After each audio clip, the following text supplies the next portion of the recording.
hear a lot of superheroes are fighting each other. Do you have any opinions on that, or like why the superheroes aren't getting along, but the bad guys are getting along with Suicide Squad? Well, I don't know. If you're an old-time comic book reader, Marvel did that all the time. Like every other issue, it was the heroes fighting each other. So I guess DC got on the bandwagon. In our movies, we try to make, if it's a versus issue, the versus comes about because of they're working out an issue. There's a personality problem. Batman versus Robin, it was father dealing with his son. It wasn't like they hated each other. They actually love each other. So the versus came about because they were trying to figure it out. So, and in this movie, there's a little bit of that. There's extenuating circumstances to why they're versus, but it's not coming from a hate place. So that's the only thing. And also, versus is always a catchy title. You know, it's like Frankenstein versus the Wolfman. You know, I gotta go see that. So, okay. So yeah, that's the reason we. Well, I guess speaking of versus, generally the animated movies have gotten a lot better reception compared to the live action. Do you have any ideas on why that? Depends on whose Twitter feed you read. No, go ahead. I'm sorry. No, that was the question. Like, why do you think animated gotten better reception? I think we're doing 2 to 3 movies a year, so people are used to us. There's less pressure. I mean, there's pressure. It's hard to do a movie because you get that one shot. I mean, the thing I like about this is we're doing a series of movies that are interconnected, so we're building. So if you don't like, it's like Marvel movies. If you don't like one, there's one right after it that you might like more. So we're kind of protected from that. I feel sorry sometimes because the pressure to do those live action movies, it's got to be unbearable. How do you approach character in these big dramas, and who do we view this particular film through? Well, for the first 3 Batman, well, actually the first 2 Batman and some of the 3rd Batman, it was just bringing out Damian. Because even though comic book people knew who he was, the general audience didn't. And they had no concept of Robin who was like him. Even Red Hood was only that one movie, so Jason Todd isn't in the public consciousness really. So I thought it was an opportunity to have a Robin who was really a handful and different than the Burt Ward, Dick Grayson version. And also he's Batman's son, which makes it a whole different thing. It brings a whole set of issues that Robin and Batman, people who are used to Batman and Robin have never, they've never seen that before. So going forward, I want to really shake it up. Bring in new characters, take out characters, keep it mixed up, and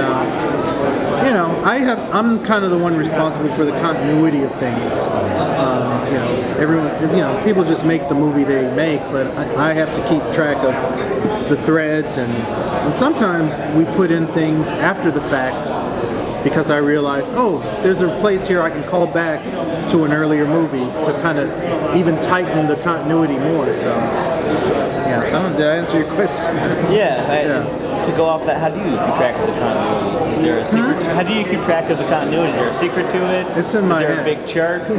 No, on a series like Brave and the Bold, we had a big chart. We wrote it all down, what we wanted. That wasn't a continuity-heavy show. It was just, okay, we want to do another Plastic Man show. We didn't know what it was. But with this one, it's kind of, we have to be a little more careful because we don't want to, do something that will negate a future storyline that we know we want to tell. But it's just building up to it. So, but no, we don't have a chart. Alan Burnett's the story editor, co-producer. He's more, he's a little looser. He's not Greg Weisman. God bless Greg, though. He works hard. He works hard. Speaking of Greg Weisman, were fans of Young Justice Justice Teen Titans? I think if they like, the thing they like about Young Justice is the interpersonal dynamic. the human quality, the relatability. They should. They should. Aren't like the characters similar, like Beast Boy? Like is he more like Young Justice Beast Boy, the Teen Titans? Was there a difference? I don't know. Was there? I mean, they're both Garfield. They're both green.